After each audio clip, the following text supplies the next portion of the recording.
Olá, bem-vindos a mais um estudo em nosso canal Descobrindo a Espiritualidade.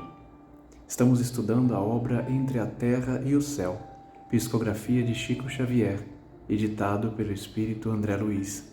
Hoje é o estudo de número 3 e vamos iniciar o capítulo 3 dessa obra, intitulado Obsessão.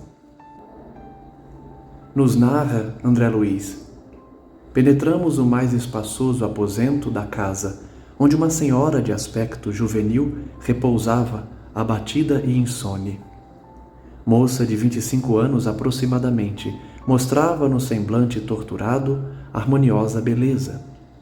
O rosto delicado parecia haver saído de uma tela preciosa. Todavia, com a suavidade das linhas fisionômicas, contrastavam a inquietação e o pavor dos olhos escuros e o abandono dos cabelos em desalinho. Ao lado dela descansava outra mulher, sem o veículo físico. Recostada num travesseiro de grandes dimensões, dava a ideia de proteger a moça indiscutivelmente enferma. Contudo, a vaguidão do olhar e o halo obscuro de que se cercava não nos deixavam dúvida quanto à sua posição de desequilíbrio interior.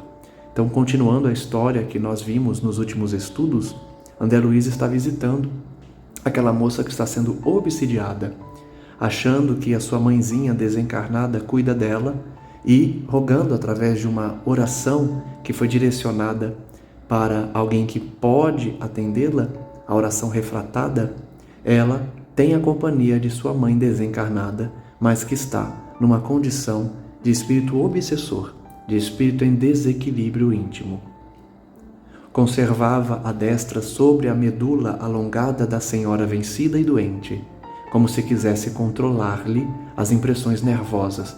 Vejam como funciona a obsessão, hein? O espírito obsessor atua sobre a medula, atua sobre a mente, coloca às vezes a sua mão, a sua destra, para influenciar o veículo físico do obsidiado, como se quisesse controlar as impressões nervosas. E fios cinzentos que lhe fluíam da cabeça à maneira de tentáculos de um polvo envolviam-lhe o centro coronário, obliterando-lhe os núcleos de força. Essa descrição aqui é essencial para demonstrar um caso de obsessão, em que verdadeiros fios, à semelhança de tentáculos, envolviam a cabeça da moça obsidiada, trazendo, portanto, essa influência do espírito em desequilíbrio.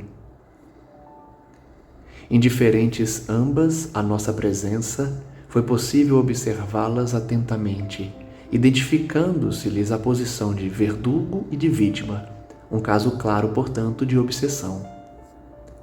Arrancando-nos da indagação silenciosa em que nos demorávamos, Clarencio explicou: a jovem senhora é Zulmira, a segunda orientadora deste lar, e a irmã desencarnada, que presentemente lhe vampiriza o corpo, é Odila, a primeira esposa de Amaro e mãezinha de Evelina. Então aqui ele recapitula o que a gente viu nos capítulos precedentes das personagens dessa história. Zulmira, segunda mulher de Amaro, está sendo obsidiada por Odila, primeira esposa de Amaro, que desencarnou, e mãe de Evelina.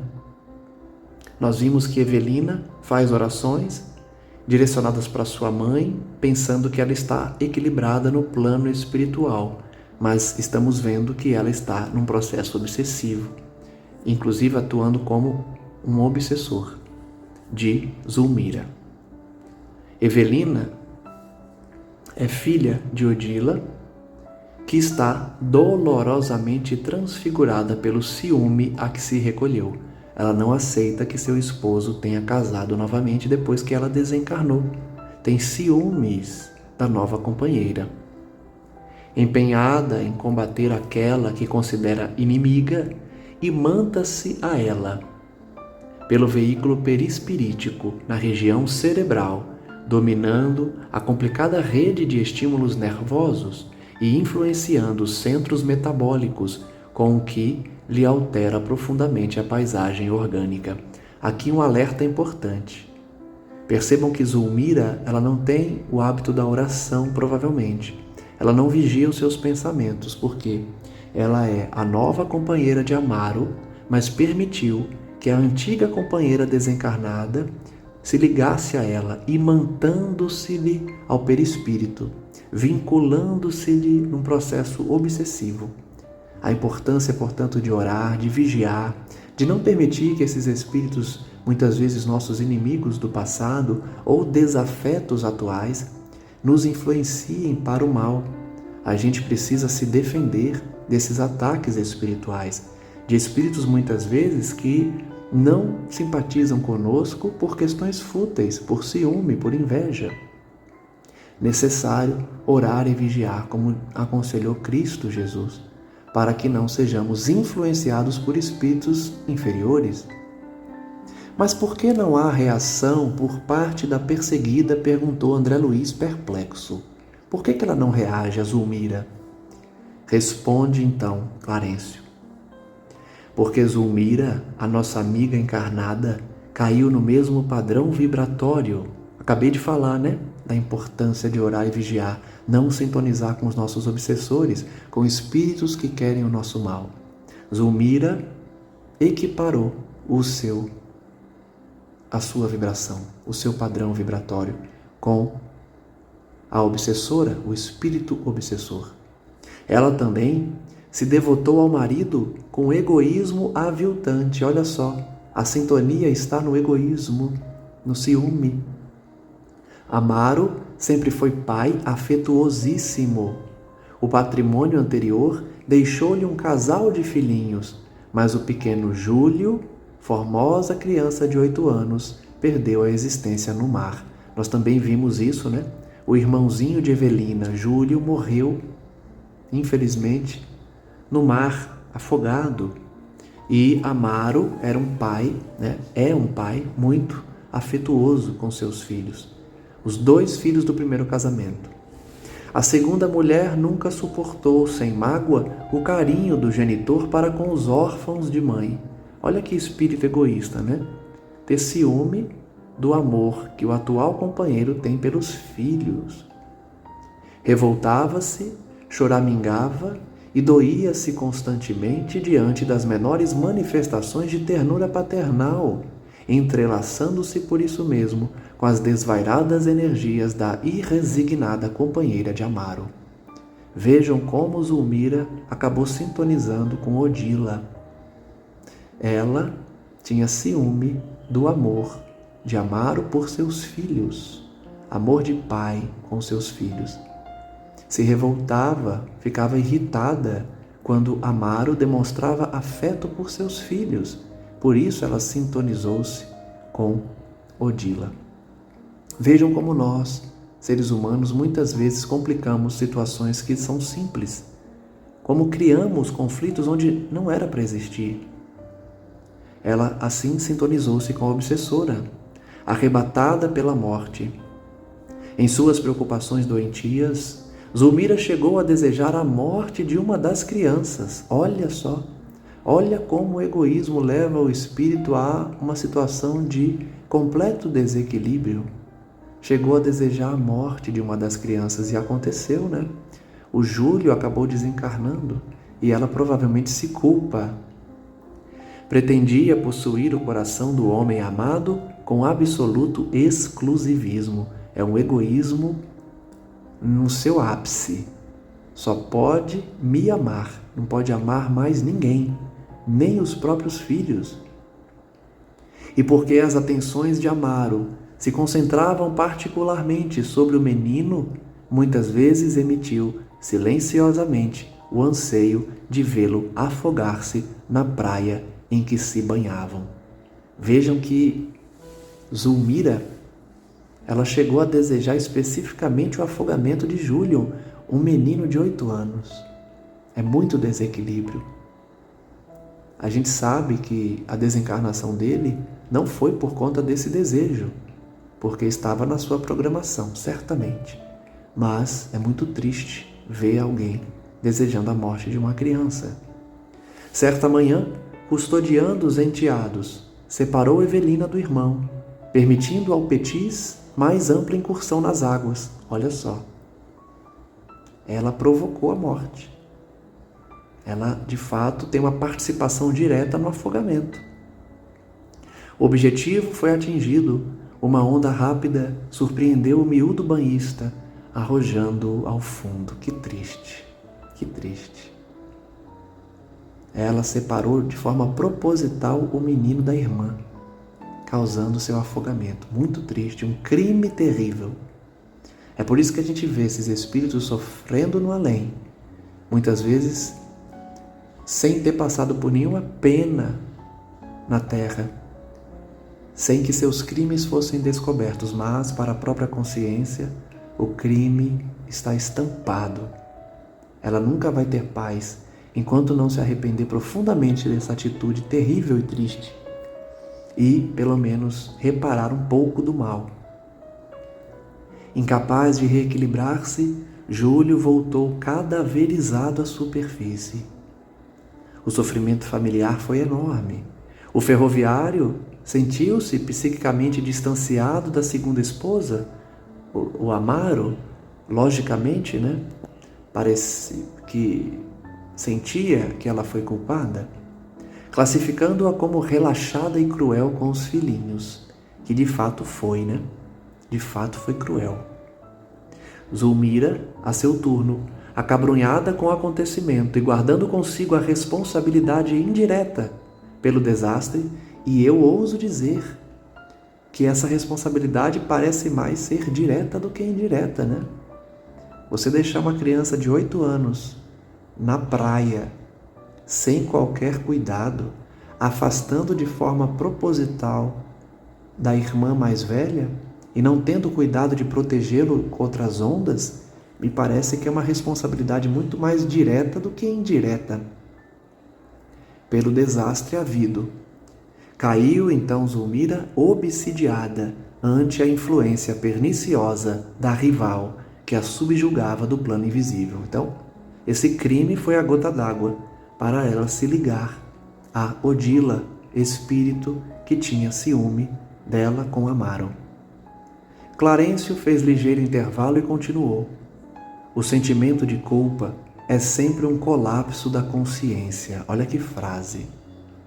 O sentimento de culpa é sempre um colapso da consciência. E por intermédio dele, sombrias forças se insinuam. As conexões com os espíritos inferiores é por meio da culpa. Eu conheço vários casos em que a culpa forma não só obsessão, mas auto-obsessão. Pessoas que não se perdoam, que não aceitam ter alegrias, porque carregam uma culpa gigantesca na consciência. E essa culpa faz sintonizar com obsessores. Zulmira, pelo remorso destrutivo, tombou no mesmo nível emocional de Odila, e ambas se digladiam num conflito de morte. Típicos obsidiados e obsessores, se digladiando num conflito de morte por conta de ódios recíprocos, inacessível aos olhos humanos comuns. É um caso em que a medicina terrestre não consegue interferência, porque a origem está no espírito, pode tomar o remédio que for. Enquanto não resolver a problemática espiritual, os remédios não curam. Calara-se o ministro. Qual se nos registrasse a presença por intuição, Odila movimentou-se e, agarrando-se à pobre senhora com mais força, gritou: ninguém a libertará. Sou infeliz mãe espoliada. Farei justiça por minhas próprias mãos. Vejam que situação triste de Odila, porque se ela tivesse em equilíbrio, ela poderia resgatar o Júlio, ela poderia estar com Júlio em espírito, o menino de 8 anos que desencarnou no mar. Odila poderia estar com ele, amparando, perdoando Zulmira, ou pelo menos se afastando dela, para aproveitar a companhia do Júlio. Mas não, ela escolheu perseguir Zulmira. e, contemplando a enferma com expressão terrível, acrescentava: assassina, assassina, mataste meu filhinho, morrerás também.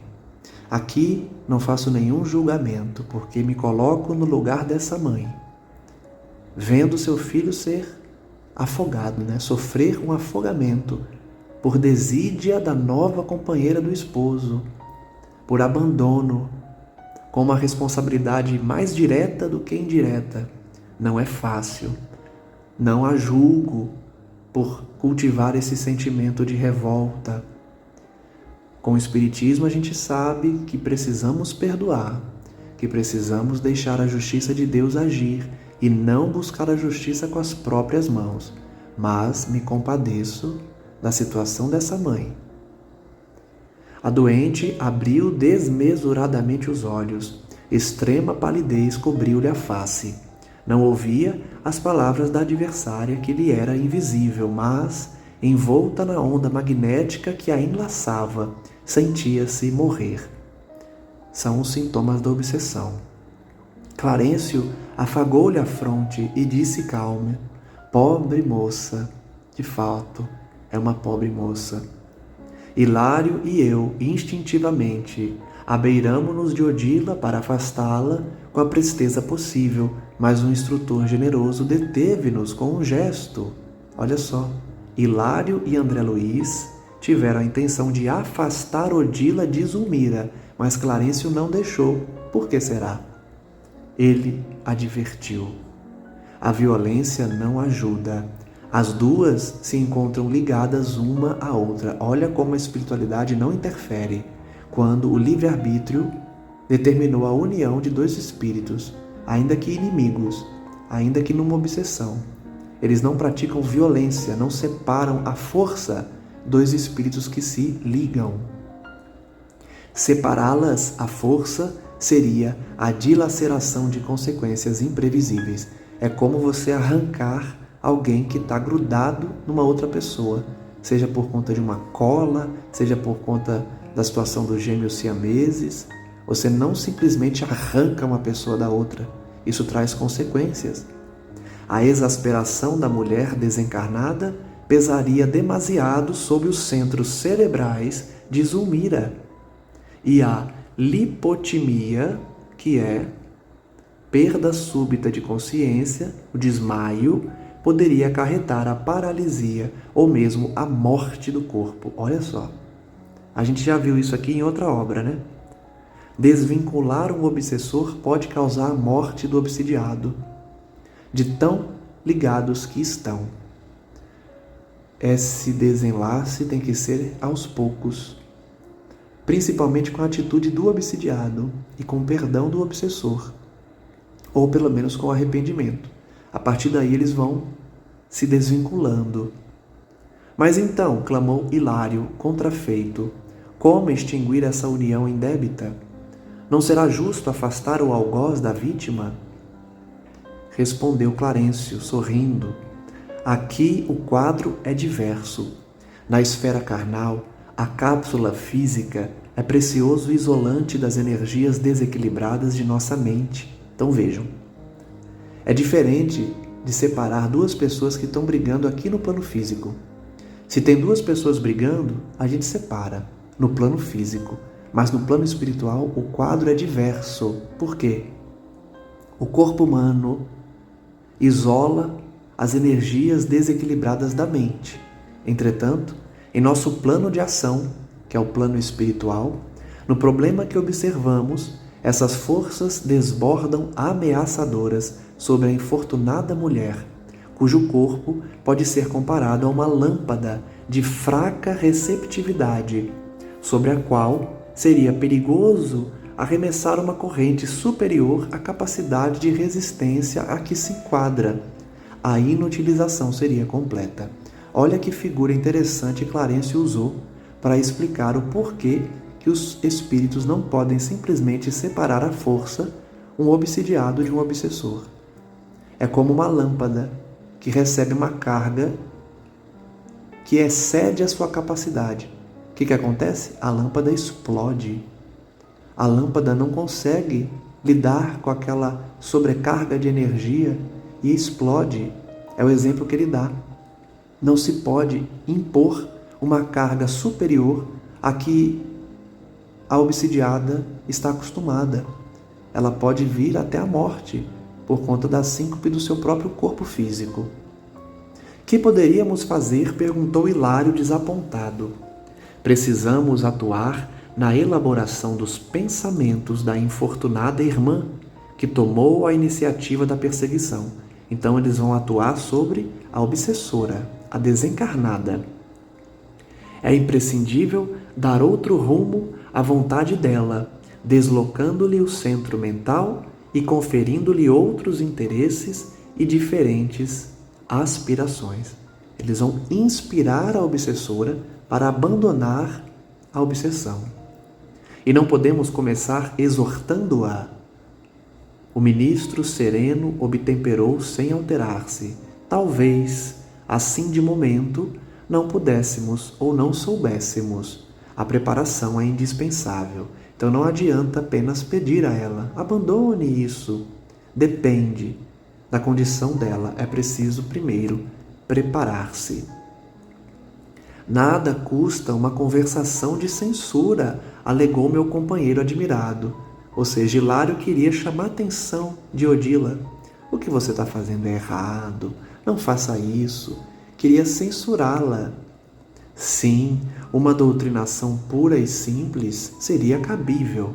Contudo, não podemos esquecer que a organização cerebral da vítima permanece excessivamente martelada. Olha só, não adianta doutrinar o espírito, porque a vinculação pela obsessão já atingiu os centros nervosos, os centros cerebrais da vítima, da encarnada.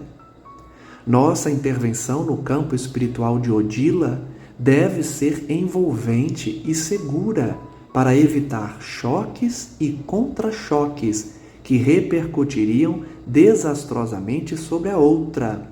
Nem doçura prejudicial, nem energia contundente. Mais uma vez a gente aprende que para o processo desobsessivo é preciso equilíbrio. Não pode ser muito doce, nem excessivo na rigidez das ordens e dos pensamentos.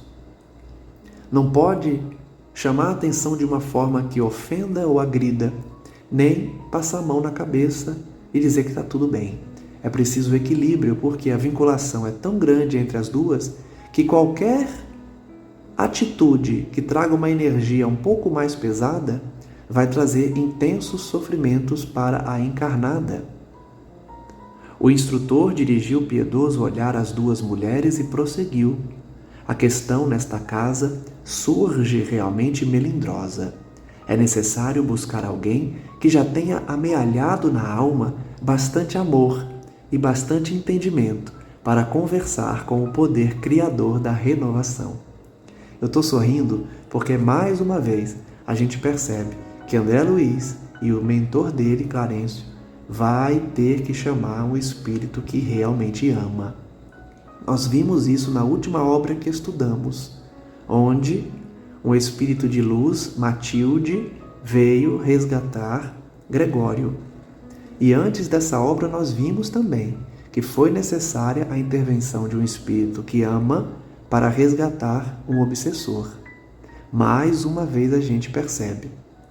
Eles terão que chamar um espírito que realmente ama e entende, compreende, para solucionar aquele problema. Refletiu alguns instantes e aduziu: contamos em nossas relações com a irmã Clara. Rogaremos o concurso dela, sempre uma mulher, né?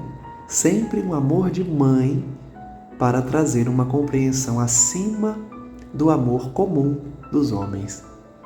Não é coincidência, mas é sempre um espírito feminino que traz o amor verdadeiro que cura as obsessões mais ferrenhas. Modificará Odila com seu verbo coroado de luz, inclinando-a ao serviço da conversão própria. Vejam que irmã Clara nem precisou chegar para que Clarencio já profetizasse o que vai acontecer. Ela vai convencer Odila a abandonar a obsessão, com o seu verbo coroado de luz. Ele já sabe que ela vai conseguir. Por agora, de nossa parte, somente nos é possível a dispensação de algum alívio e nada mais. Eles vão trabalhar, portanto, aliviando as dores, mas a cura só virá com o espírito que realmente ama, como irmã Clara. Recomendou a Eulália assistisse Evelina para o refazimento psíquico de que a menina necessitava e, em seguida, aplicou recursos magnéticos sobre Zulmira em passes calmantes de longo curso. Então Clarencio vai adormecer Zulmira e pediu para Eulália, em espírito, auxiliar Evelina, a menina. Qual se fosse brandamente anestesiada, a enferma passou da irritação à serenidade e pareceu dormir aos olhos do esposo, que chegara de mansinho, acomodando-lhe os travesseiros. Então, de fato, Clarencio colocou Zulmira numa sintonia equilibrada para adormecê-la. Encerraremos aqui o terceiro estudo, porque finalizamos o terceiro capítulo, e prosseguiremos nessa história, vendo o que acontecerá no plano espiritual com o desdobramento de Zulmira, para acompanharmos também o diálogo de irmã Clara com Odila, a fim de verificar se essa situação obsessiva se resolverá com o amor divino. Reflitamos no estudo de hoje sobre a condição de Odila, que mãe desencarnada viu seu filho falecer por descuido, por maldade, por crueldade da segunda companheira do seu ex-marido, do viúvo, que acabou perdendo o contato físico com Odila pelo desencarne dela, e agora ela optou por obsidiar a nova companheira. Procuremos compreender a situação dela, de espírito ainda endividado, ainda vinculado à inferioridade, e por isso buscando a justiça com as próprias mãos. Que possamos refletir que não estamos aqui para nos vingarmos, apesar dessa situação delicada que Odila passou. Zulmira é uma mulher em desequilíbrio, uma mulher que o egoísmo a consumiu, especialmente no seu coração e na sua mente, a tal ponto de desejar a atenção do seu esposo apenas para ela, trazendo uma tragédia para aquele lar. Que possamos, então, aplicar o que aprendemos aqui para não nos vincularmos a obsessores por meio da sintonia, para não praticarmos essas condutas derivadas do egoísmo, do ciúme, a fim de que não caiamos nos mesmos erros desses personagens. Reflitamos por isso, agradecendo a Deus pela doutrina espírita, pelos espíritos que colocam em nossas vidas nossos mentores, nossos amigos, nossos guias, e que possamos a cada dia, a cada lição, refletir sobre a importância da boa convivência com a família, do equilíbrio, da sintonia espiritual com os nossos mentores e especialmente da conduta cristã nas escolhas que fazemos a cada dia. Agradeço a todos que nos acompanham, peço a Cristo Jesus que possa abençoá-los a cada um e que a cada dia nós estejamos aqui estudando juntos, a fim de aprender cada vez mais sobre a realidade espiritual e buscar a compreensão necessária para tomarmos as melhores decisões. Agradecemos a André Luiz, a toda a equipe de divulgação das obras dele e da doutrina espírita, e que possamos sintonizar com Cristo Jesus a cada dia, para que colhamos as lições que necessitamos e apliquemos em nossas vidas, dando o exemplo de verdadeiros cristãos, discípulos modernos de Jesus. Muito obrigado, mestre amigo, e que o teu amor envolva toda a terra, especialmente aqueles que não despertaram e que ainda iludem-se com as questões materiais. Que possamos a cada dia valorizar o trabalho, a caridade, a atitude no bem, o estudo e a dedicação às nossas atividades profissionais, não esquecendo do espírito, pelo estudo, pela prática do bem e pelo esforço de cada dia para nos melhorarmos.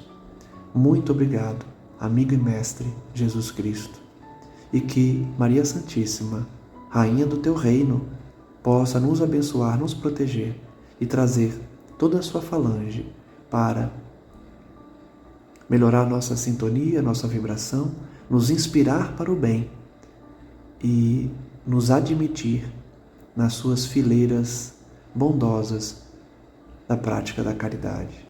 Graças damos a Ti, Mestre Jesus, hoje e sempre. E que assim seja. Até o próximo estudo. Um forte abraço a todos.